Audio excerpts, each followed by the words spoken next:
प्रसाद चारवला तर संतती प्राप्त होते असं मामानं सांगितलेलं आहे. कन्याचा प्रसाद खाला जे आपल्या पाठीमागं दारिद्र्य आहे, दारिद्र्यासाठी दारिद्र्य नष्ट होणार हे मामाचं औषध आहे. तर मामानं सांगितलेलं आहे माझी कन्या म्हणजे 18 रोगावर विराज करणारी हा माझा कन्या प्रसाद आहे. मामाच्या दरबारामध्ये रामबाण औषध, मामाची कन्या आणि मामाचा प्रसाद. आरतीच्या पाठीमागून बसलेली पलीकडली महिला दोघी जणी तुम्ही काय आले प्रसाद. तर एवढी ताकद त्या कन्याच्या प्रसादात आहे. आणि आपल्या पाठीमागलं दारिद्र्य नष्ट होते, ज्यामुळे संतांनी संतती नष्ट होते. आणि ज्याला आपण अर्धांगवाई म्हणतो, डॉक्टरच्या भाषेमध्ये ज्याला पॅरालिस म्हणतो, ते पॅरालिस मधून सुद्धा मुक्त करायची ताकद या मामाच्या भंडाऱ्यामध्ये आहे. मग मामा देवानं उगा सांगितलं नाही, मुकम करोती वाचालम पंगो लंगयते ग्रीम. लंगड्याला पर्वत चढविणारं म्हणजे माझ्या कन्या औषध आहे. मग मामा काय सांगतो, अरे कन्या औषध व्याधी जर्जरा दिले भूमी जल पुत्रनी दारा. रक्ता भक्ता बोलते रागाच्या भरा, भंडाऱ्याचा महिमा ऐसा गुरुवारा. एवढी ताकद त्या मामाच्या भंडाऱ्यामध्ये आहे. हे मामा तुमच्या जे कपाळाला भंडारा लावल्या जाते त्या भंडाऱ्यामध्ये ताकद नाही असं समजू नका. मामा काय सांगतो, अरे माझा भंडारा तुम्ही काळ्या खडकावर जरी नेऊन टाकलं, त्या खडकाला पाजर फोडायची ताकद माझ्या भंडाऱ्यामध्ये आहे.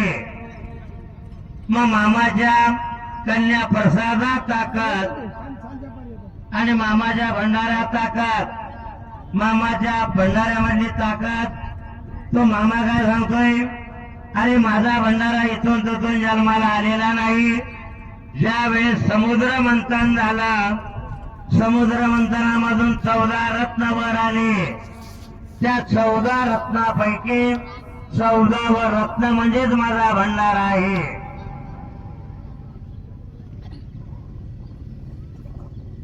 हळद मिल मधल्या हळद मिल मधली माझी हा भंडारा नाही. समुद्र मंथनामधून जन्माला आलेला माझा भंडारा आहे. म्हणून त्या मामाच्या भंडाऱ्यामध्ये ताकद आहे. ते भंडारा आपल्या कपाळाला फासल्या जाते, म्हणून आपल्या मागलची परबिडा नष्ट होते. जो व्याधीग्रस्त आहे तो कन्याचा प्रसाद सेवन केल्यामुळं आपले जे रोगराई आहे ते रोगराई पळते, फुकट पळत नाही.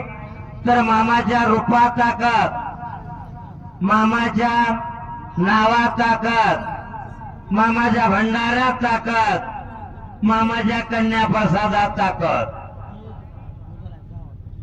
मग एवढी ताकद आपल्याला सांगून सुद्धा आपण जर खरकडी भांड्यात ठेवून जर निघून जात असताल, काय उपयोग आहे मला सांगा. कोणी पेट्रोल खर्च करून आले, कोणी गाड्या बांधून आले, कोणी मोटरसायकल घेऊन आले. मग एवढा अट्टासाना आपण येऊन जर आपली जर आचरण चांगली नसतील तर उपयोग होणार नाही.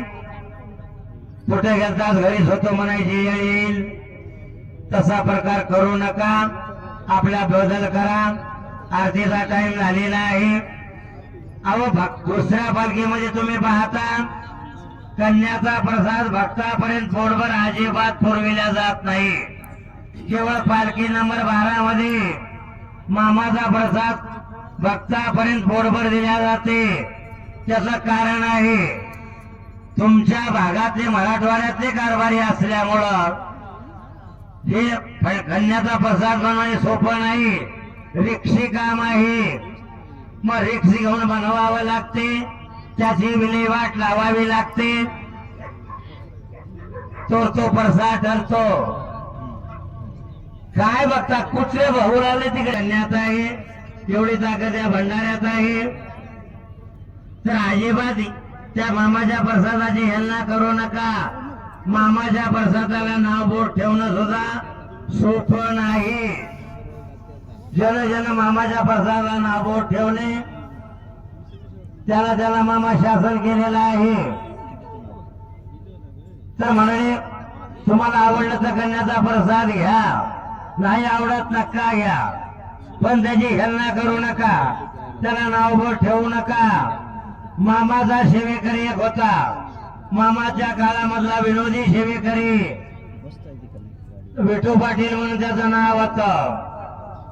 मामा 6 महिने कर्नाटक पट्ट्यात राहत होते आणि 6 महिने महाराष्ट्र पट्ट्यामध्ये येत होते. 6 महिने तिकडं आणि 6 महिने इकडं. मग कर्नाटक मध्ये जायचं असलं की विठू पाटील जात नसे आणि विठू पाटलाशिवाय मामाला करमत नसे. तेव्हा मामाचा विठू पाटलाला म्हणायचे अरे विठू चल आपण कर्नाटक पट्ट्यामध्ये जाऊ.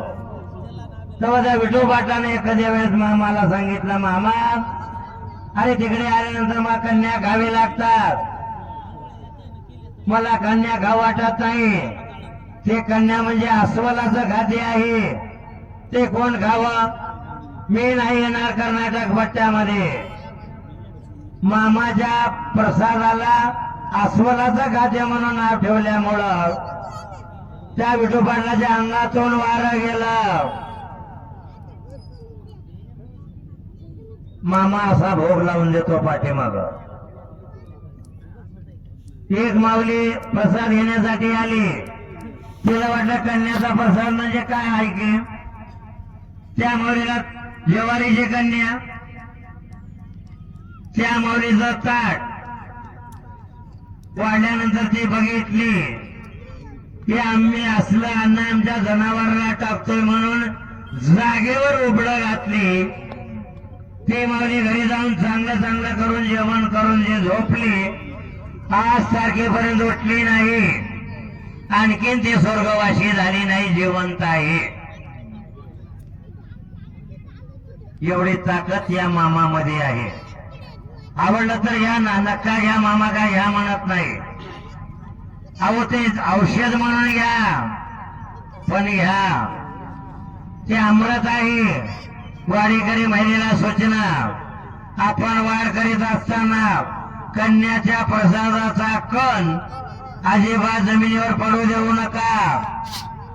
तो प्रसाद जर पायी धुळी आला त्याचं पाप तुम्हाला भोगावं लागणार आहे, मला नाही. तुम्ही आग्रह करून कोणाला जास्त वाढताल ते ताटामध्ये हुशार राहील, ते भोग तुम्हाला भोगावे लागतील. 4 वेळेस फिरवा, कन्याचा प्रसाद लागेल तेवढा द्या. अजिबात कन्या प्रसादाचं मात्र करू नका. 200 किलोमीटरहून भक्त मामाच्या कन्या खाण्यासाठी येतोय. अजिबात वाया घालू नका. एवढी ताकद त्या मामाच्या कन्या प्रसादामध्ये आहे. तर प्रत्येक खांडावरले खांड मालक नैवेद्य करण्यासाठी सज्ज राहायचं. तर आरतीचा टाइम झालेला आहे, त्याकरिता कोणीही खरकडे ताट ठेवायचे नाहीत. लागत तेवढा घ्या, पण प्रसाद वाया घालू नका. वाडेकरी महिलेला विनंती राहील, प्रसाद लागत तेवढा द्या. गावातील महिला अजिबात एकही महिला बसायची नाही. बाहेर गावून आलेल्या महिला आपण वाढ करण्यासाठी सज्ज राहायचं. अजिबात एकही महिला प्लेट घेऊन बसू नका. बाहेर गावून आलेल्या भक्ताला प्रसाद देणं हे आपलं आद्य कर्तव्य आहे.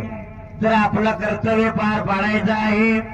कोणी बसायचा प्रयत्न करू नका.